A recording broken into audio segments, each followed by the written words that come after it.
खुलुमबाय रायजोफोर आङो मोनसे सुंद' सल' लाना फैलायबाय। बे सल'आनो जादों जुदि नोंथांमोना जुदि एकथिनियाखौ नायनो गोसो दङब्ला नोंथांमोना दानो माने आंखौ एसे कन्टेक्ट खालामहरनो हागोन। माने देग्लाय नाटक गोदानबो होदों आरो एकथिनिया गाननि थाखाय बाहायनाबो लक्षी फुजानिफ्राय गानायनि बाहायना जाजेनबाय।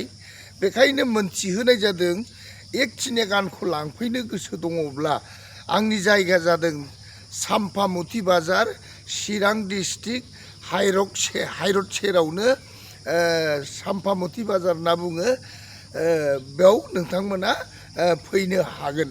आरो जुदि नोंथांमोना मबाइलजों कन्टेक्ट खालामनो लुबैदोंब्ला आंनि नाम्बारा जाहैबाय 9957295592 आरो नोंथांमोना बे नाम्बारावनो बुब्लानो आंखौ कन्टेक्ट खालामनो हागोन। आरो आंनि एकथिनिया गाना बाहायना जाजेनबाय, लक्षी फुजानिफ्रायनो आं गानाय जागोन।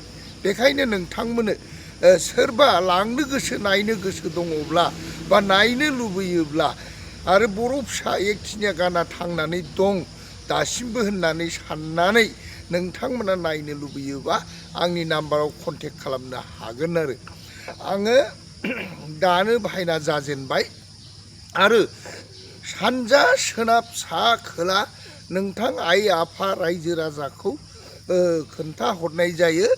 आरो आंनि एकथिनिया गानखौ नायनो लुबैयोब्ला नायोब्ला नोंथांमोना कन्टेक्ट खालामनानै खबर लानो हागोन, सोंहरनो हागोन।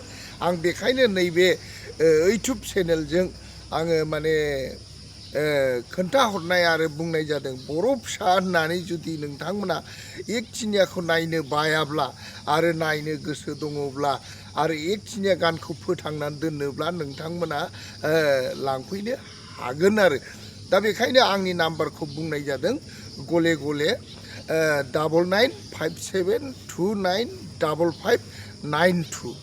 औ आरो आंनि थाग्रा जायगा जादों साम्फामुथि बाजार, चिरां डिस्ट्रिक्ट, हाइरड सेराव बाजार दंखायो।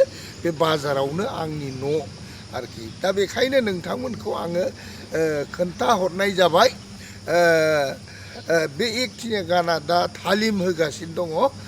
नोंथांमोना माने गानखौ लांनो गोसो दङब्ला नोंथांमोना आंखौ सुलु लानो हागोन आरो नोंथांमोना खौरांखौ हरनो हागोन। आरो दा बेखायनो बे नैबे चेनेलजों आङो बुंहरनाय जाबाय।